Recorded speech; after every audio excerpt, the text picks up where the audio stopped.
Welcome, everybody. Our next talk is by Dan Rosenheck from The Economist. He's going to be talking about draft dodging, so I'd like to welcome Dan to the floor.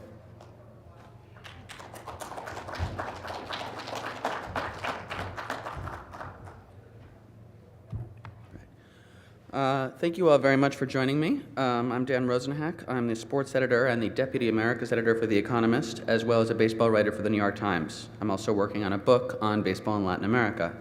I'll be speaking today about Major League Baseball's amateur draft and the impact it might have on the Latin American countries where the game recruits an ever greater share of its players if it's implemented there. Parts of this story may already be familiar to some of you, but I think it's important to get the full sweep of history, with my particularly one-sided spin on it, to understand the context of the looming worldwide draft. I'd like to clarify from the start that all the opinions expressed here are my own, rather than those of the publications I write for. Ever since baseball became professional in the 1860s, its team's owners have tried to cut their spending on player salaries below its fair free market level. In 1879, the teams made their first effort to control the market by instituting a quote-unquote reserve clause in contracts, which let clubs automatically renew players at the previous year's salary if the parties could not reach an agreement. Each team promised not to sign players reserved to any other club, which prevented owners from bidding against each other for talent and lowered wages. 10 years later, the owners tried to impose a maximum individual salary. The players were outraged. They formed a union led by John Montgomery Ward, a star shortstop for the New York Giants. In his article entitled, "Is the Baseball Player a Chattel?" he wrote, "Like a fugitive slave law, the reserve rule denies the player a harbor or a livelihood and carries him back, bound and shackled, to the club from which he attempted to escape."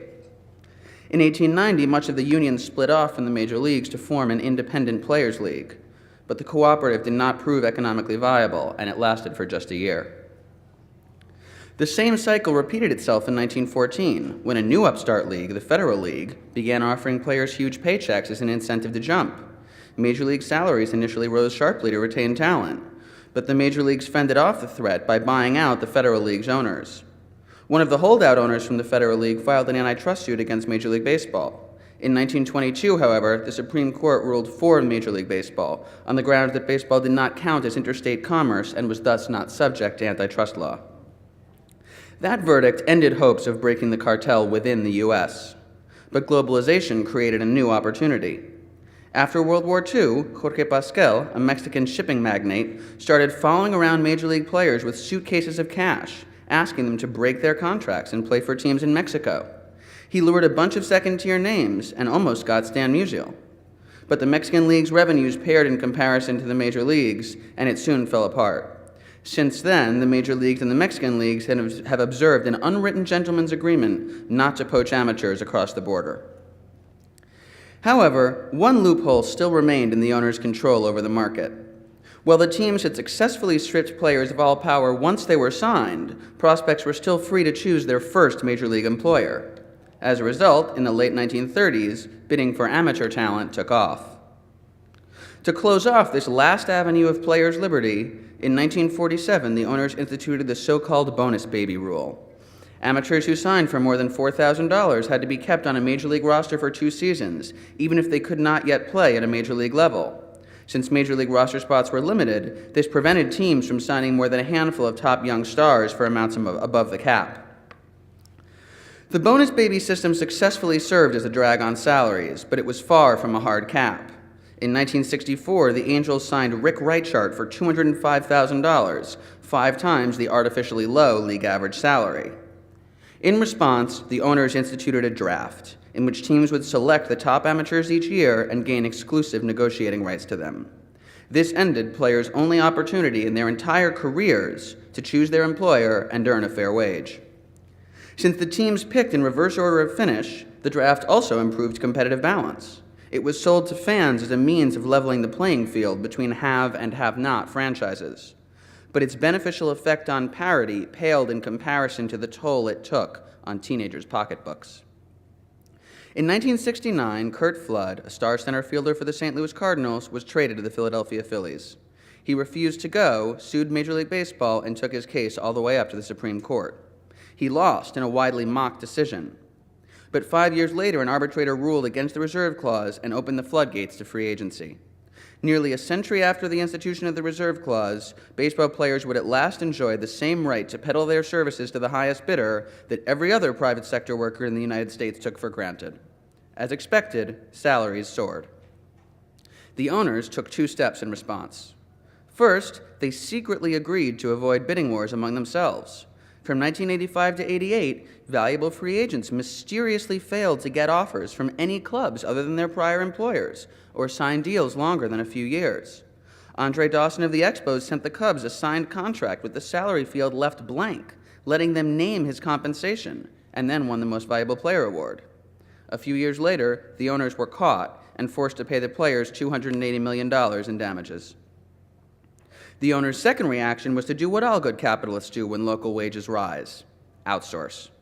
The Toronto Blue Jays and Los Angeles Dodgers dispatched Uber scouts Epi Guerrero and Ralph Avila to the Dominican Republic, where they began signing dozens of future stars for pittances and training them in local academies.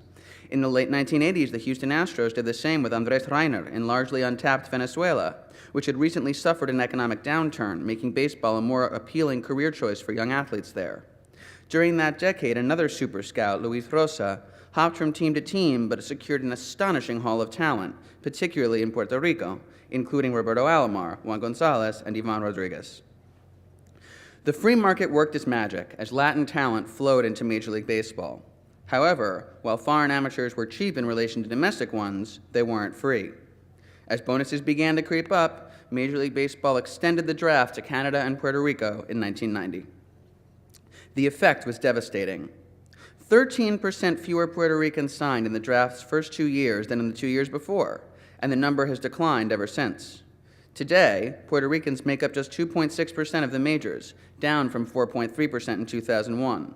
Representation of the Dominican Republic and Venezuela, by contrast, both of which remained outside the draft, has risen from 7% to 17%.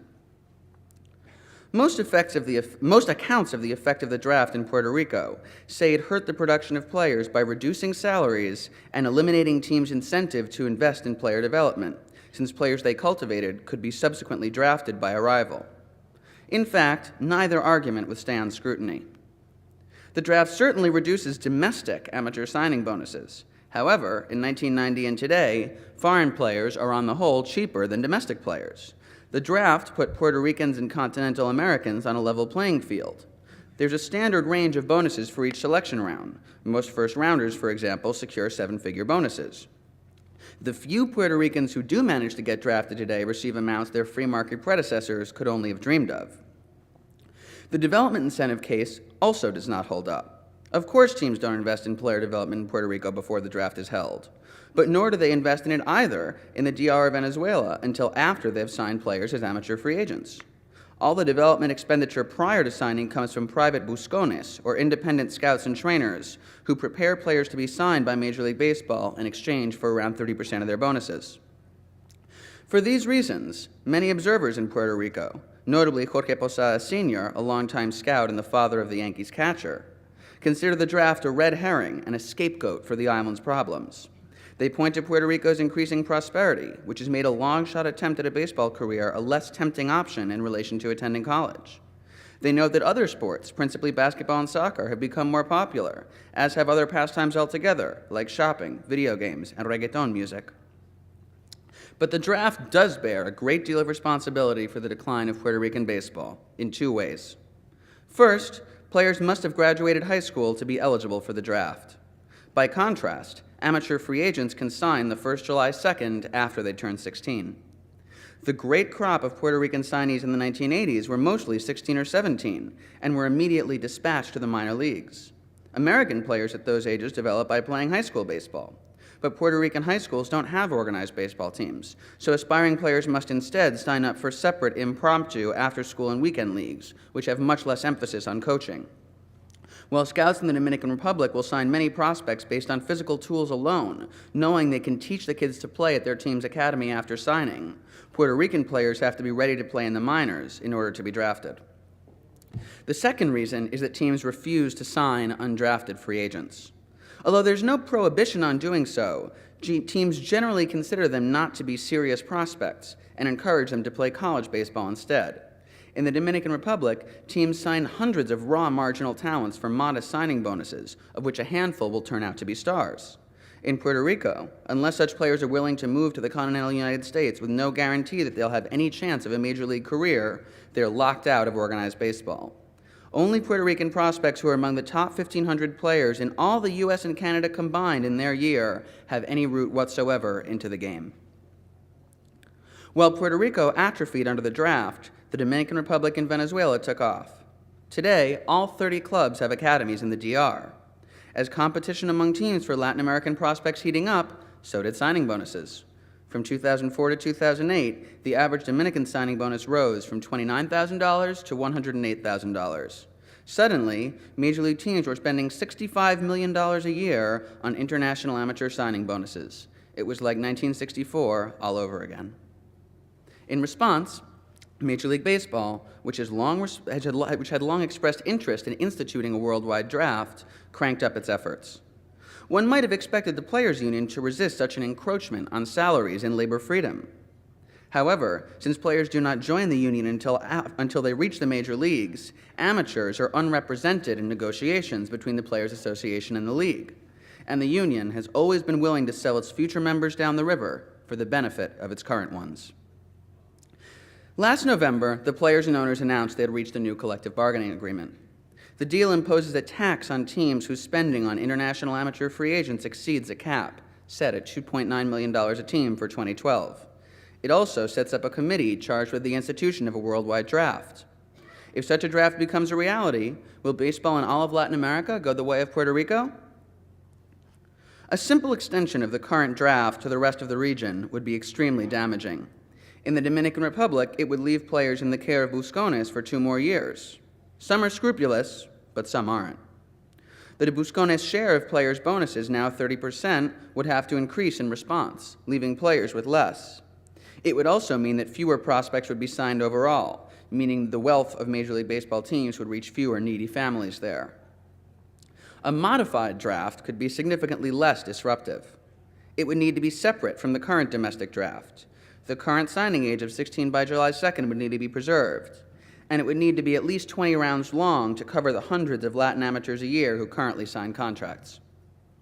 Such a system would leave the draft only with its intended consequence, to reduce signing bonuses and, secondarily, to give less successful clubs a chance to catch up.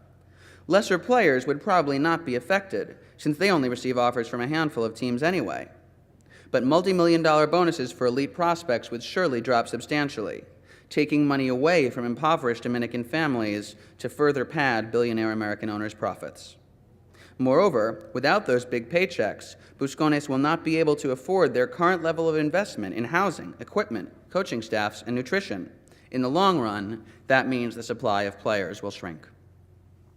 In the Dominican Republic, this is more than just a sports issue. It's a public policy issue. Baseball is one of the country's principal industries. Major League Baseball's direct economic effect is estimated at 0.3% of the country's gross domestic product. Taking into account all the indirect benefits like Buscones, real estate investment, tourism, branding for the country, and players' charitable donations, its overall impact could easily be 4 times as much. The DR does not have to take this lying down. In the United States, professional sports leagues have won a great deal of legal freedom for collective actions in restraint of trade, like draft and salary caps. In the DR, however, they enjoy no such privileges. Any player, Buscone, or enterprising lawyer could place a claim of collusion at the DR's Antitrust Commission, which was just set up this year, or file a class action lawsuit on behalf of drafted players. Dominican antitrust law expressly grants the country jurisdiction over any activity that affects its domestic economy, even if the contracts are signed abroad. It's hard to see how either the commission or a judge would consider a draft legal under current Dominican law. And Major League Baseball's extensive assets in the DR, including dozens of team-owned academies worth millions of dollars, mean the game could not simply ignore an adverse ruling. Teams would risk having their property seized. The DR also has recourse internationally. The DR-CAFTA Free Trade Agreement allows any individual or company, as well as a state, to denounce an unfair international trade practice before an arbitration panel. Since DR-CAFTA does not include any carve-outs for Major League Baseball or for professional services in general, such a panel might well look favorably on the DR's claims. Even the threat of such an action could possibly dissuade the major leagues from proceeding with their draft plans. However, standing up to Major League Baseball will require organization and coordination, both among the Buscones and between them and the government. For now, there's no sign of this. Although a small no-draft protest by a group of Buscones in 2010 got healthy media attention, the Buscones do not even have a trade association, much less a union. They compete with each other for prospects and generally distrust each other. And the government is asleep at the wheel. The official baseball commissioner, Porfirio Veras, is a political patronage appointee with no powers. And the sports minister, Felipe Payano, focuses primarily on handing out monetary grants to Dominican Olympic athletes and organizing publicly funded sports camps. He did send a letter last year to Major League Baseball's commissioner expressing the government's opposition to the draft, but it was addressed to Bob rather than Bud Selig, written in Spanish rather than English, and gave no indication of any steps the government might take in response to the imposition of a draft. Payano says he plans to talk to his lawyers about making a free trade claim, but has not yet done so. When asked about domestic antitrust options, he said he had not considered them. Just as with the original draft in 1965, the owners have justified their push for a worldwide draft on the grounds of competitive balance. But they don't have to take money away from dirt poor Latinos to help the Pirates get back in the playoffs. The game has a competitive balance problem because its teams have vastly different local revenue streams. The way to address this is by expanding and fixing the revenue sharing system in order to shrink the gaps between those revenue bases, ideally through a system of fixed annual transfers based on market size to preserve every team's incentive to earn and to win. The Yankees would never stand for such a system, but it's the commissioner's job to act in the best interests of baseball. And the best interests of baseball are continuing the game's international expansion and ensuring that every incentive remains in place for the best athletes across the globe to choose baseball and to play it in the major leagues. Thank you very much, and I look forward to your questions.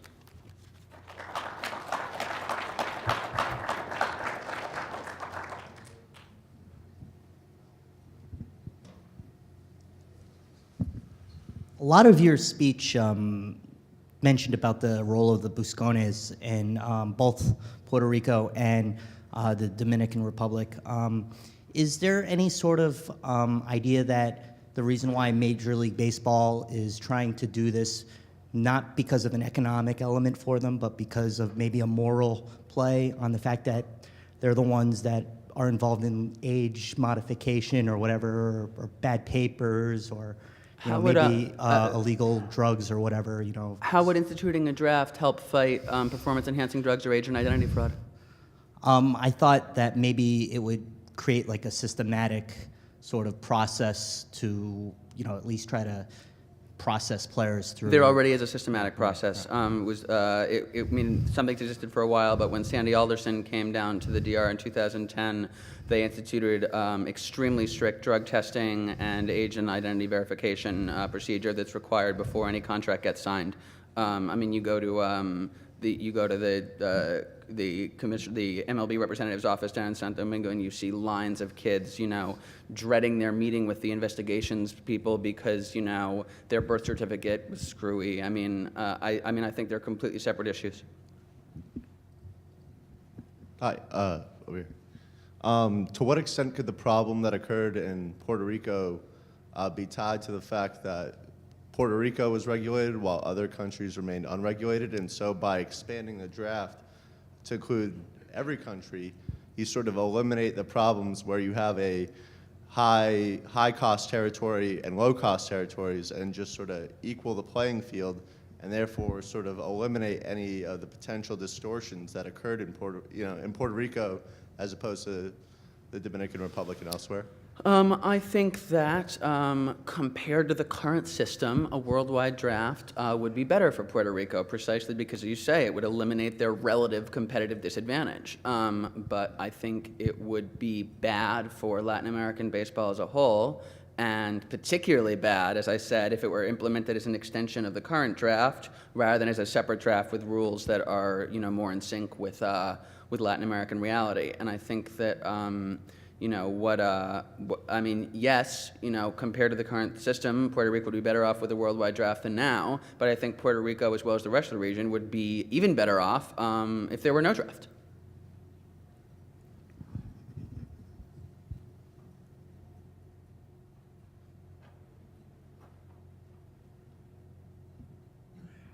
Do you think baseball will be better off, given what you just said, without a draft at all?